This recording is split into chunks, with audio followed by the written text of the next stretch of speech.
Welcome to Books Are Good Medicine, a podcast sponsored by the Shakopee Metawakan and Sioux community, featuring books and other Native American-focused teaching resources. We're your hosts, Odia Wood-Krieger and Allison and Odia. Today we're covering something different, educational games. We welcome Tony Drews on the show to talk about his organization, Nashke Native Games. They create board games, card games, and puzzles that immerse people in the Ojibwe language and culture. Tony also has experience as an educator himself. We talk about his work, why gameplay is helpful for education, and ideas for how teachers can bring it into the classroom. For video viewers, we also show some clips of the games in action. If you're listening, head over to our YouTube channel to watch. We loved our conversation with Tony and hope you enjoy it too. So welcome, Tony. Thanks for coming. Would you mind introducing yourself a little bit? Yes, thank you for having me. Miwa Chinoden. My Ojibwe name is Chinoden Bigwind. Tony Drews. I'm the CEO and founder of Nashke Native Games. And I'm also the American Indian Family Empowerment Program grants manager at the Tuah Foundation. Oh, awesome. What does Nashke mean? It means check it out. I love it. You're direct. I like it.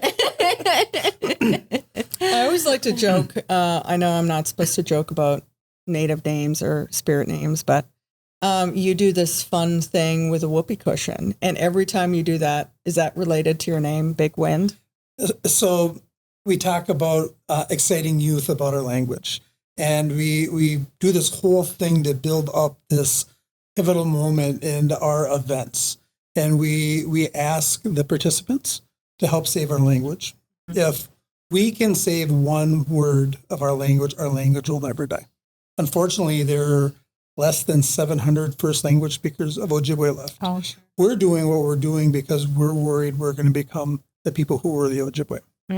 But we talk about the 4 directions, the medicine wheel, how the number 4 is sacred to our people. Mm-hmm. And then I tell the participants that I want to share with them a very sacred word. One of the first words I remember my grandma teaching me. So we build up this big thing. They're going to get some knowledge here. Yeah. And then they close their eyes. Yeah. And we start with a whisper. And we say, boogid. And they all say boogid. Oh, I know. And we say it 4 times. Yeah. And depending, extra sacred. depending on the audience, they're saying boogid with pride. Yeah. They think they're saying something that's going to be profound. And once in a while, someone will know and they'll laugh. Yeah. And then we say the sacred word, Ojibwe boogid means to fart. Yeah. And then they all laugh. And we say, why do we do that? Yeah. Because if the sacred word that I was teaching you was Wawashgeshe, the second you leave that door, you forget that. Yeah. But when you learn with joy, you're like 95% better chance of retaining that. Mm-hmm. So they do. Yeah. One of my first events, Baudette had me up to work with the kids, and we did that. And I still get emails from the teacher up there that the kids are still running around the school saying boogid once in a while. You know? That's so well, great. It is one word that we use at our house. Just natural, but it's something the kids learn early on, you know. And I think with on our Menominee reservation, they're doing something with language where you do the, like you're saying, like digging, and you actually do the movement so that it does something in the mind that kind of makes you remember it more. And I think though too, people don't necessarily know, this is maybe a side note, but natives were the first ones to have sign language, you know, and I think that really showcases like how important communicating between tribes was, and having that language that then we could communicate and talk to one another. So, but tell us a little bit about your games and why you decided on the games just for fun. Well, you know, this is what I was thinking too, is like games are just natural within our culture already, right? Yep. And so you're building upon that and integrating it within the language, right? Yes, definitely. So I used to work for Anoka Hennepin. Oh, okay. I worked in the Anoka middle school and high school, and I had about 150 students that I worked with, all natives. Not only was I there to support their academics, but to help with their cultural enrichment. Okay. And I say this all the time, but when I was meeting these youth, they were so proud to be native. I'm Indian. Maybe that's all some of them knew, but maybe I'm from Red Lake and Ojibwe. Oh, those Red Lakers. I know, right? Sorry, Red They're Lake. everywhere, just like Navajos. But when we started to talk about culture, it became apparent that our students really didn't know much about their language or culture at all. So they had this high indigenous identity, proud, but really not knowing what they were proud of. So I was super excited, naive. We're going to get there on the chalkboard and we're going to teach them everything that they need to know. And the students that I met with them weekly, send out passes. So every week I was starting at the same space. Nothing was retaining. I just like, what am I doing here? Because this ain't working. And through my journey, I had met Mille Lacs Laker David Sam, Okay. a bun. And he had showed me some of these games, the moccasin game and the Bagasi game. So just for no apparent reason, I'm like, I'm going to bring in a moccasin game to my groups. And it just changed. And there was no intent. I wasn't using it as a teaching tool, but there was a lot of interest, a lot of questions. And I was like, I have to do something. I got to retain this. So I went home and started making up some games to help teach or show our youth our culture and language.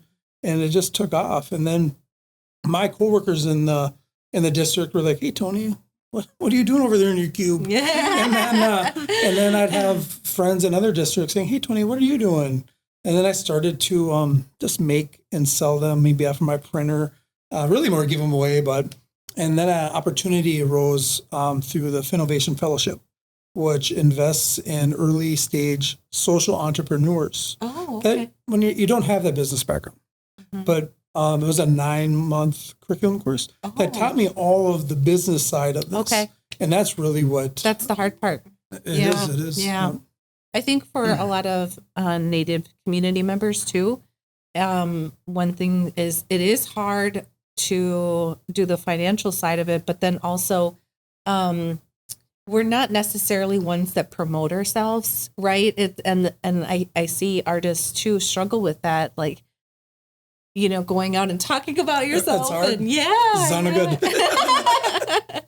So, but this is really amazing. And I was going to share a little bit about you, Tony, and I have talked to a couple people just mentioning your name and the games, and everyone is saying what a kind person you are. So I'm going to share a story about, so Odia, I met you on the side of the road on 35. Oh, yeah.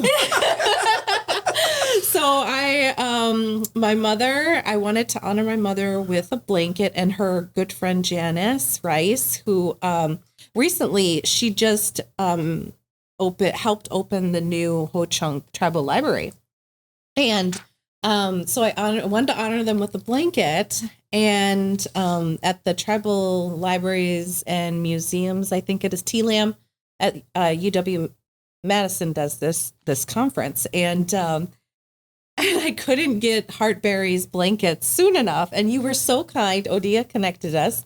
You were the transporter of these two blankets because the mail wasn't going to be fast enough. And I'm really thankful for that. It really was just a beautiful ceremony, tears and all the things. And but my mom actually was one that started the tribal libraries in Wisconsin. So her first job out of school was going around, what is it called? Great Lakes Intertribal Council, I think it was, got this big grant. And she was the one, she always is like, I just got the job without interview or anything. They just said, here you go.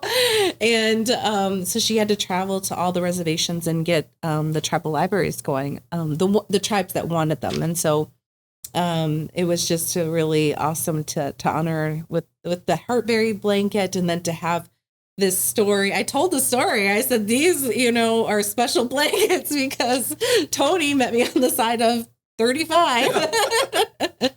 So it was, but that just showcases like what a kind person you are. And that's what I'm hearing in the community. And that's the first thing that comes up. So I wanted to thank you for that and just share that story here today.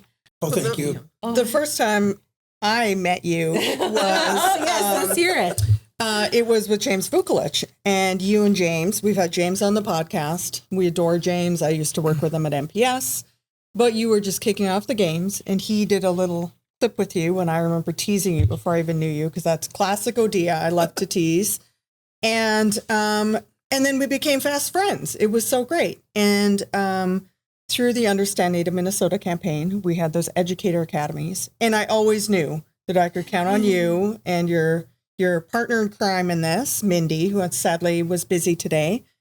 And I also quickly learned that I have to be really mindful what sessions I put next to you, because your sessions are so much fun. And there's always so much laughter and joy and people yelling that they've won in Ojibwe. And people get so wrapped up in what you're doing. And that was amazing. And so this was the Minnesota Indian Education Association conference. And your generosity goes beyond, community and giving and all of these things, stopping on the edge of 35. You have a mission within Nashke that you also give a fair amount of your proceeds away, and scholarships. You want to share a little bit about that? I know it's sometimes kind of hard to, humble brag, but I really want to make sure that we include just all the wonderful things you do with the community. I appreciate the kind words. I do. And the giving back that we do is one of the things I'm most proud of. We give back to the community, mostly in the forms of individual scholarships for our youth, but also invest in other community events that are going on too. When we started this, my wife had passed away about 12 years ago, and she was a public defender for Hennepin County. Oh, really? Interesting. Very passionate about ICWA. Yeah, yeah. And, the last decade, I wanted to do something to honor that, but an opportunity never came across.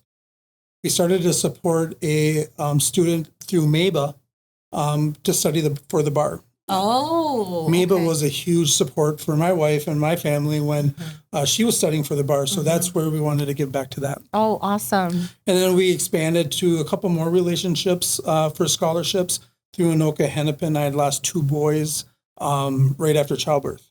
And we started the Nijo Day scholarship, the 2 Heart Scholarship. Oh. But after I left the district, I was no longer able to support a scholarship through them. So then we started a separate one through Nashke Games. And then definitely when we launched, I called MIA to see if we could support a scholarship through there. I was a student in the Indian education program in Minnesota growing up. I was an educator. I got kids in there. Very important to me. So we started there. And then one of the most heartfelt ones is these scholarships were all based with community organizations, but I wanted to give opportunities for students all across the state and wanting to find out that relationship to honor that. And it just hit me one day that David Samabum from Mille Lacs, David Sam, was like, I'd love to honor him with a scholarship. And Annie, his daughter, works in Hopkins. So we started talking, and we this year launched that scholarship for $500. And we had so much interest in it. We did 2. And then because of the community interest, our community partner, Turkser Tacos, contacted us and said, hey, we'd like to support a scholarship through David Sam's memory. We donated $1,500 this year to graduating seniors. Wow, that's so amazing. You integrate our traditions pretty much throughout all of your work, every level of it.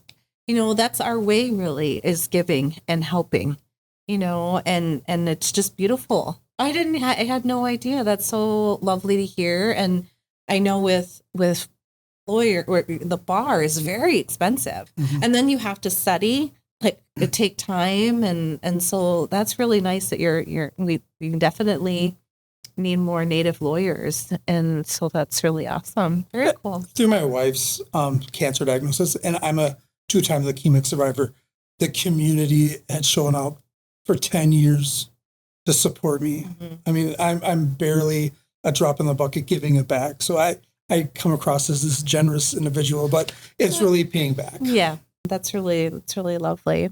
Oh, let's talk about games. What games do you have for us? Well, and I like to say too, when I was meeting with these students Mm-hmm. and we were finding out where their cultural aptitude was, Mm-hmm. we have this cultural hero in our culture, Wayne Abuju. Oh, okay. And when I was talking to my students, none of them, maybe out of the 150 that I was working with, maybe 2 or 3 had heard of Wayne Abuju Mm-hmm. before. And I say this a lot in our presentations. Being Ojibwe and not knowing who Wayne Abuju is the equivalent to being Christian and never hearing of this entity, Jesus Christ, before. Mm-hmm. Like everything in Christianity is through Jesus Christ. Mm-hmm. Everything in Ojibwe is through Wayne Abuju. Mm-hmm. But how can you be Ojibwe and not know who Wayne Abuju is? Mm-hmm. So in all of our games, they're meant to have fun, Mm-hmm. but they're more than that. Yeah. They're meant to be a catalyst to talk about language and culture. So we put Wayne Abuju in our games because you don't know what to ask if you don't know what to ask. But now you see this individual, and then that's where the stories can be told. And it should be noted that when Abuju is, can we say more fun than Jesus Christ? Oh, a little bit. I don't want to offend anyone, but like I feel like, I don't want people to be like, oh, serious, stoic, on par. Like when Abuju The vibe is different. Yeah, the vibe is different. He's our trickster. Right? Yeah. And so I was like, I don't want people to be like, oh, revered, pray to Wanabuju, but it's different. Very different. Thank you for bringing that up. Yes. Different vibe than Jesus Christ. That's not something that I thought we would cover today. Right. Sorry to all the Christians listening. No disrespect intended. So we have contemporary games, and we call them reimagined traditional games. Okay. So we have games in our catalog that our people have been playing for hundreds and hundreds of years. Some of these games I didn't even really know about until I was in education. And it's scary. It's sad. These are our culture, and our students did not know about them, and the adults don't know about them. And even some elders, when I'm out there, like, oh, what's this? But the problem that we ran up to when we were launching this is some of these games have cultural protocols around them. Say the moccasin game, for example. That's a men's game. Women don't play that game, at least in the Ojibwe culture. And the Bagasi game, that has culture protocols to it too. Our people don't know about these games. Tragic. But we can't just put them out there for everybody to play because of these protocols. So we were really in a conundrum of what do we do here? But as Ojibwe people, Akawe Sema, we always start with tobacco. And before we even did Nashke games, we feasted it. But then at this juncture, we decided to go to elders, give them our tobacco and say, this is what we want to do, but this is what we're worried about. And we were ready to accept you can't do that. Yeah. But they came to us and they said, you know what? This is not the moccasin game, Tony. This is a tool to learn about it. This is not the traditional game. So we luckily were able to do this. So these games, when we talk to the community, just by playing them, you're immersing yourself in our culture and our history. And then we have a catalog of contemporary games. Our take on Go Fish, but we use our winged relatives. Oh, fun. And through our expansion packs right now, you can learn up to 24 different Ojibwe bird names. Oh, my gosh. And all of our games, they're meant to be played in English. Yeah. But we provide the context to play them in Ojibwe. Oh, my gosh. I love it. And through our we do a lot of free resources too, but if you go to our website, we have videos on each of our game. And at the end of each video, you hear it pronounced by a male and a female. But we call it Benashiag, the bird game. If you can say Gawabama and na, do you see him or her? And then Beneshi, or whatever bird. Gawabama na kukuku. Do you see the owl? Geget gawin. You can play the whole game with one sentence and 2 words. And then through our game events, even if we're all non-natives, that's all you hear is the Ojibwe. By the end of our session, everybody's playing in Ojibwe. That's beautiful. Oh my goodness. Birds, I in our last recording, we were with Travis Zimmerman in talking about birds, and I was asked what my favorite bird was. And I had to confess to my son later, I felt really bad because I said it was the chickadee. And my son's name is Kane, which is eagle. And I said, honey, I misspoke. And he's like, it's the mighty eagle, Mom. And I was like, yes, it is, honey. But my niece, her name is Little Redbird, her middle name. And because my sister saw a lot of cardinals when she was pregnant, right? And so it's birds are just I guess a theme in our family. So, but I really want to check out that because I think that they really are kind of early birders, just because of their Wait till they names. turn 40. Yeah, I know, right? I don't know. Suddenly you become Right, a birder yeah, when you turn exactly, 40. I don't know what it is, Oh, but look there. surprise. So, but that would be one to pick up. Yeah, it's a real fun game. Yeah. Me and my daughters play it all the time when we're tabling. Oh. And the fun thing about it is then you start to see these birds out in natural, Yeah, and then yeah. you have the Yes. mystical Benishi, Yeah. or even the sentence Gawaba Ma, and you can take that out of the game, Mm-hmm. and instead of saying the bird, you might say Gawaba Ma na Mama. Do you see Mom? Mhm. So it's the Yeah, start yeah. of getting that language. A phrase going that you can use, and I know Gaween. Yeah, but- I know that one. I say it a lot. and then we offer a lot of gameplay verbs that people can use while they play, like "gagegu," you ain't got nothing. So then they remember these fun words, Yeah, right? yeah. Oh my God, my I feel son. like gage goo is just one that you kind of need to integrate into everyday Oh life. yeah, I think my son would love to say that one. I've integrated anin dana into my life, which has nothing to do with gameplay, but I have used it a lot. I love that the elders were like, hey, this is cool. We don't need to gatekeep. Because we often see a lot of like, it has to be exactly the thing at exactly the right time. And so Adapting, yeah. it sometimes gets really hard to do cultural pieces because while I want things to the integrity of what is, it's also really hard in modern times to allow things to be learned. That's really hard. refreshing. I was surprised. Yeah, I was not expecting that. yeah. I think that's a real testament to your ability to work with elders. Because for folks who don't work with elders, sometimes it can be a little... Well, they deserve it. They can. Yeah, but I mean, yeah. very... I don't want to say sharp in the way that like harmful, but very, very... They know what they want and they know what they don't want. And sometimes if you don't know that, you internalize that and you feel bad about it. And I think maybe that's why non-native people are nervous about dealing with elders because they've had that maybe not favorable experience and not realize it's a cultural thing. Just you're going to have to figure it out. And it's all about relationships. The relationships that I've built and the relationships that Mindy has built really puts us in a great place to have Right. those earnest conversations with elders. And I think like your character comes into play and the elders can say, we're going to say this and you're going to follow through. Right. And I think that showcases like what kind of human you are. And they felt that they could trust you. What would you think that in the classroom, what would you want educators to know more or understand about Ojibwe culture and language? That's a big question. Yeah. Just one thing, Tony. That's it. Just one thing.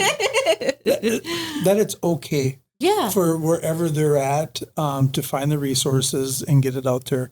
We had talked earlier, there's only 700 first language speakers. Our traditions are disappearing. And if they can help be a part of instilling that, not only in non-Native youth too, but helping instill that identity in Native students is such a powerful thing that they can do. Just the allyship and just not being afraid and taking that first step Yep. forward. Yeah. Definitely. I feel like we need to make sure our listeners know about the service you provide to schools and the games and things. So maybe you want to share that. baby step people into the gameplay? Yeah. So, and it's been a complete journey. We're only like 15 months in. And when we started this, we just started as, hey, let's get some resources out there.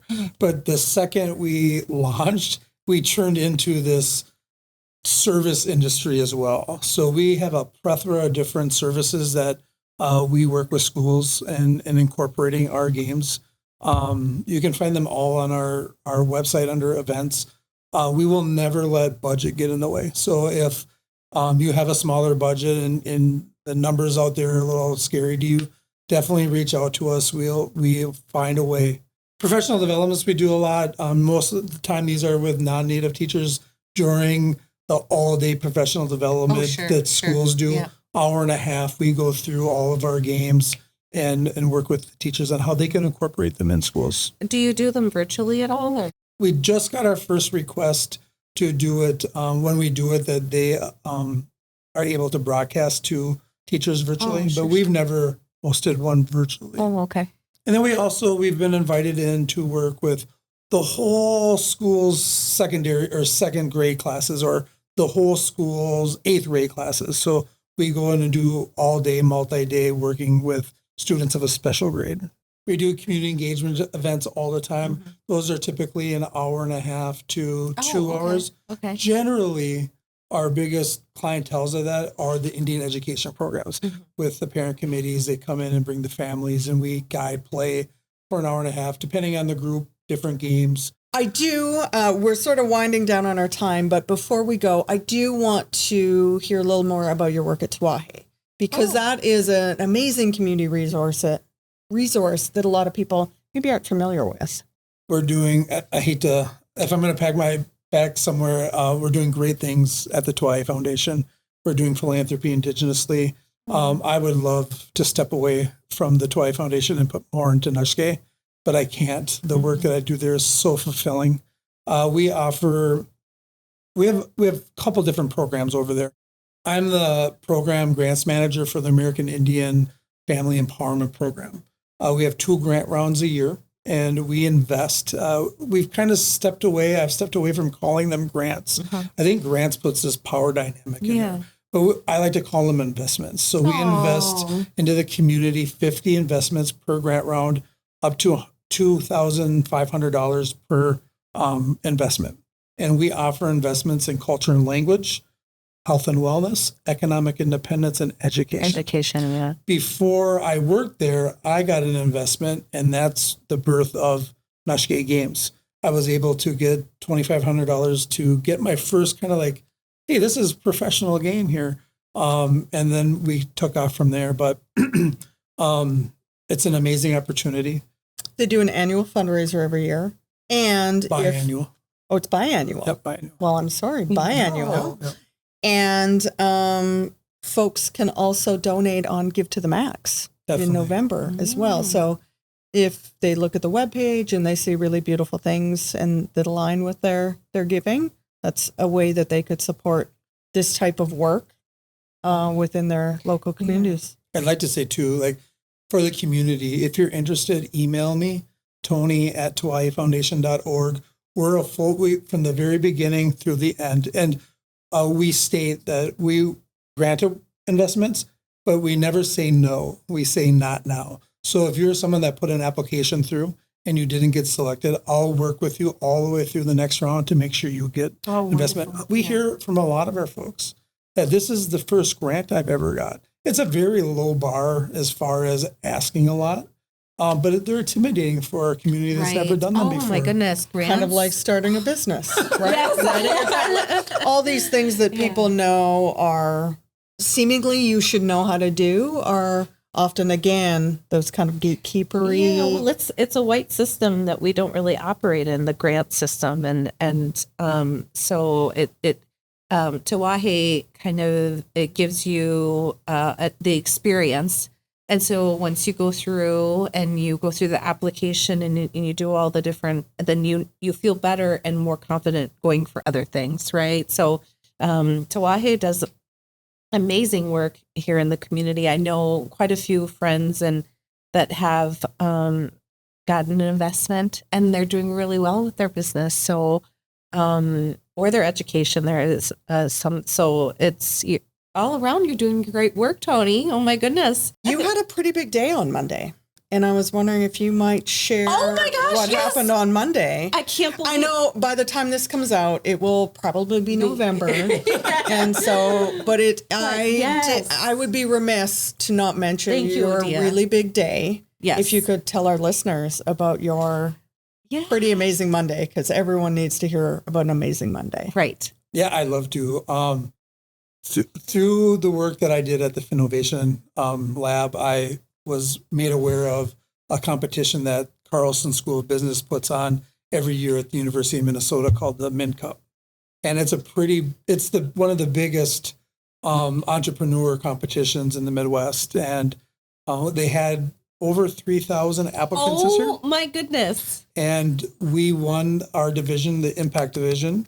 And then we faced the rest of the division winners. So there was 9 of us, and we got the People's Choice Award. So, oh my goodness. Congratulations. Oh my gosh. 3,000.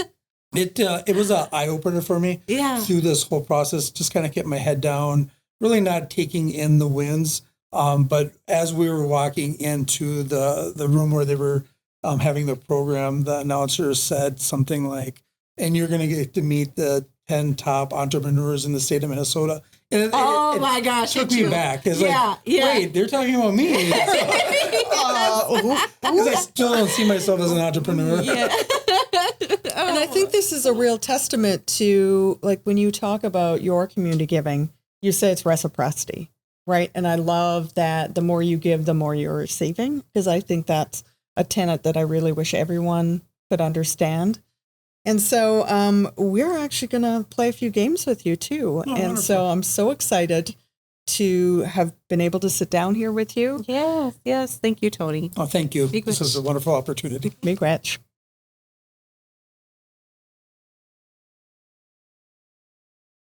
We have a whole catalog of board and card games. In total, we have 5 games with expansion packs. Our 3 reimagined traditional games are the Ganebig, the Gacy, and the Moccasin. And then our contemporary games is Miigwech and Benishiug. Currently, orders will go out within a week. Larger orders will take about a month right now. We are switching our distributors, and by the end of the year, all orders will go out from our warehouse within a week of ordering. For our contemporary games, each of our games have expansion packs. For our Miigwech game, one game comes with 5 different trade goods.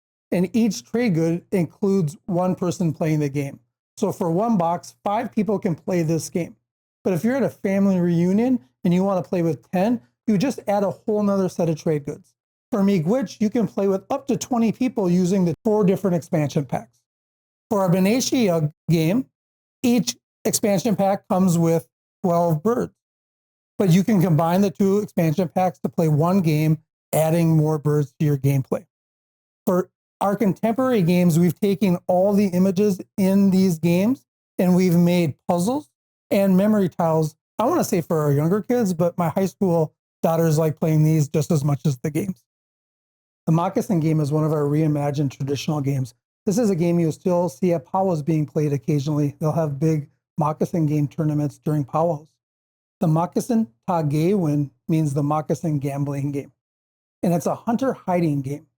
To score the most amount of points, you want to be the hider. And what we're going to do is each team under their moccasins has 3 silver balls and 1 red one. I need to know where I hide the red one, and then the opposing player is going to try to find my red one on the 3rd try. It's important that I know where I put it so it's more than just a game of chance.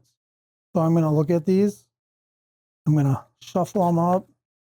And then I'm going to put them face down. And then my friend is going to tell me what moccasins to flip over. My friend is looking for my red ball, not on the first one, not on the second one, but the 3rd one. If my friend finds it any other time but the 3rd one, I score 4 points and I hide again.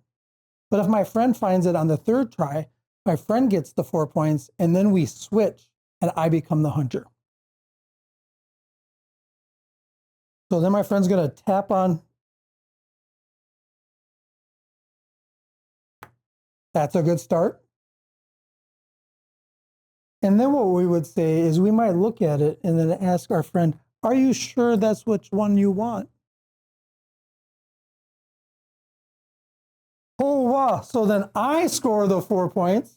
1, 2, 3, 4, and I hide them again. There's a long version, a short version of this game. We can play till my chips are gone. We also have game pieces called Ogichida sticks. And what I like about these Ogichida sticks is it's the same word in Ojibwe and Dakota, but we don't share a language family. But that word is soldier stick. And we can use those soldier sticks to make rounds. So this game could take 10 minutes or an hour. Our younger youth have found this game one of our favorite games. So when we go into schools, anywhere from kindergarten to 4th grade, they just love this. But all the way through the secondary experience, and adults love this game.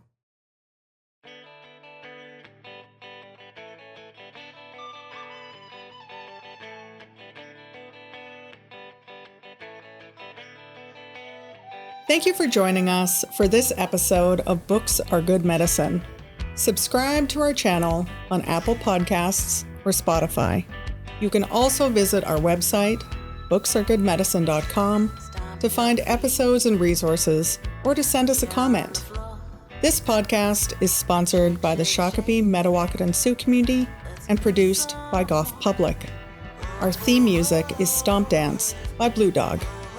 The opinions expressed on the Books Are Good Medicine podcast by its co-hosts and guests are their own in their personal capacities and do not necessarily reflect the views of any organization with whom they are affiliated or of the podcast sponsor.